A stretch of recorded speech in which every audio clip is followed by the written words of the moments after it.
Alright guys, so here's the review of the Corgeut Oris Big Crown Pointer Homage. So if you saw the unboxing, you'll probably know straight away this is on a different strap. It originally came with this faux croc ready brown leather one, but like I said in the unboxing, I'm not really keen on that kind of style strap. If you haven't seen that, I'll leave a link up here, but I've put it on this suede kind of leather one, grey colour. I think it goes quite well, but personal preference.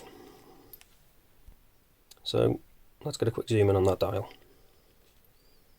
So as you can see, we've got a really nice domed crystal on that. We'll be testing later on whether it is actually sapphire. And as for the dial itself, again, like I say, I'm fairly sure it's an homage of the Oris Big Crown Pointer, obviously minus the pointer. But I think it still works as a design overall. Without that, I do quite like it still. So everything on the dial is printed, nothing applied, but it's done nicely, no issues. And then we've got that nice handset as well, which is full of Lume, but we're checking that out later on again. And then that unlumed second hand. Not really a big deal, but something to be aware of. Zoom back out. So, like I mentioned in the unboxing, it is quite an unusual case, this. So if I zoom back in, as you can see, the top, like fixed bezel bit, is polished. The caseback is polished as well, at least around the edge. And then we've got this brush centerpiece with these slightly recessed lugs, which are a little bit strange looking. And they feel, like I said in the unboxing, they feel almost like they're sandblasted maybe? I'm still not entirely sure, to be honest. One thing to mention though, it is slightly sharp on these edges. Some are better than others. Like these two aren't too bad. This one's a touch sharp, but this one is actually quite sharp.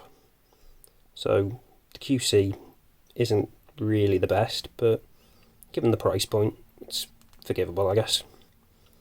But again, something to be aware of. While we're zoomed in, get a quick look at that onion style crown. Nicely done. Unsigned though, obviously.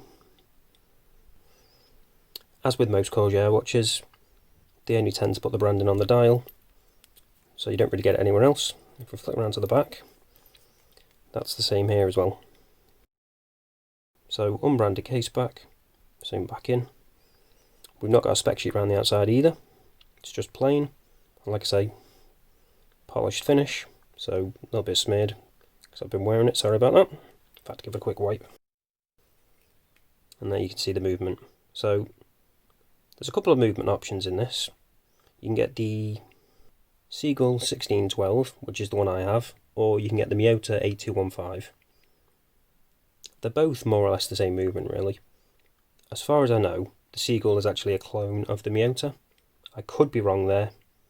If anybody does know, let us know down in the comments, because I've now said that I'm not 100% sure. But anyway, they're pretty similar movements either way anyway. Nothing fancy, pretty basic movements, but they get the job done. So, seeing as we're talking about that, let's flick it back over, zoom out, and let's get a quick look at this movement in action. So, it's just a push-pull crown. So, pull it out once. It's actually got a go state position. You know, ticking over probably. Pull it out again. As you can see, we've got hacking, second hand stopped.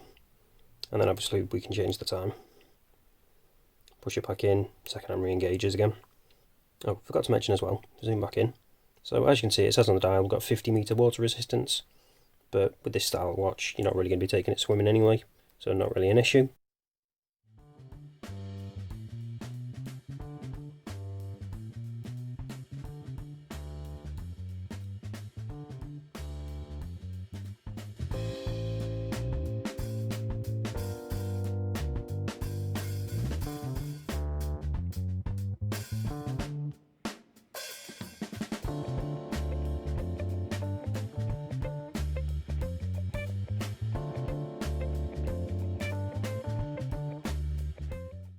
So let's get onto the dimensions.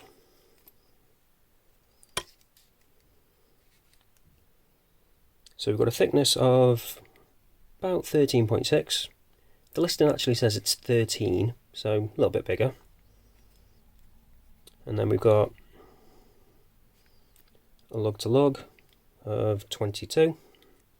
We've actually got a diameter of 42 as well, and the listing actually said it's 41. So another slight issue there, slightly wrong on that one. And then we've got a lug to lug of 47.5.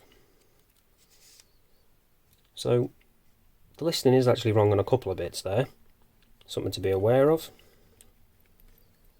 So now let's check whether we've got Sapphire Crystal on this. Using the trusty diamond selector too. So as you can see, it doesn't actually have Sapphire Crystal. If I test the back as well quickly, that doesn't either. So this is actually a little bit of an issue, because the listing actually said in a couple of places, I'll put up on screen, that it is Sapphire Crystal. So it said it in the description and also in the specifications as well. So obviously I wasn't really happy with this.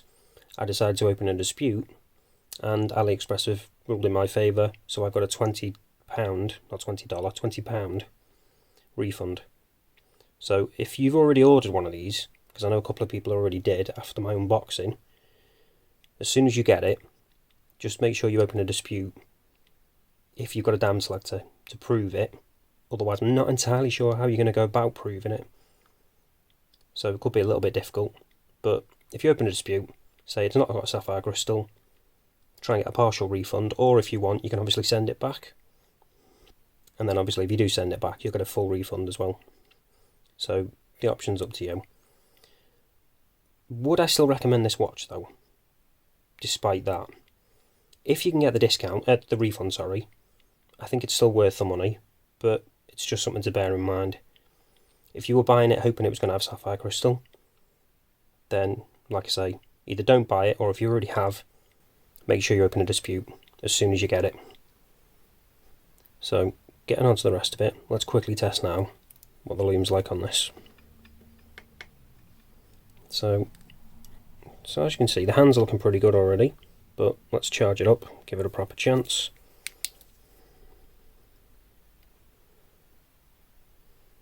And as you can see, we have actually got a Lume as well on those numbers, which is quite a nice touch. Is it enough to offset the fact that it doesn't have sapphire? No, but like I say, that can be rectified through the Ali dispute system, and in my experience that is actually pretty good. But getting back to this, that's what it's like once it's been charged up. As you can see straight away though, the Lume on those numbers is fading pretty quickly.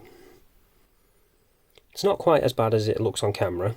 It is slightly brighter in actual person, but again, it's not brilliant. It's not going to be lasting all that long. As for the Lume on the hands, that's actually not too bad. That lasts a decent amount of time at this kind of level, but again, not brilliant.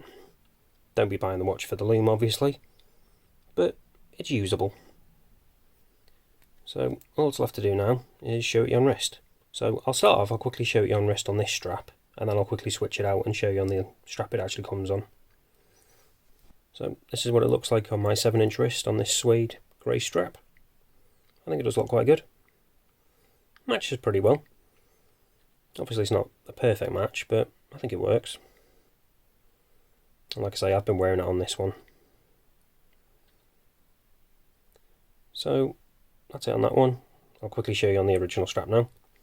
This is what it looks like on the original strap it comes on. Again, not a terrible strap. Not the best quality, obviously, but again, I changed it out because it's just not my style. You might like it, but personal preference. So the main issue, like I say, with this watch, a couple of the sizes they mention on the specifications and the listing are slightly off. That's not too big a deal, but the fact that it says it has Sapphire Crystal and it doesn't, that is not a good thing. So again, I'm not going to say it, but the whole dispute thing, sort that out, or just don't buy the watch if that's a deal breaker for you. But that's it for this one, guys. Thanks for watching, and I'll see you in the next one.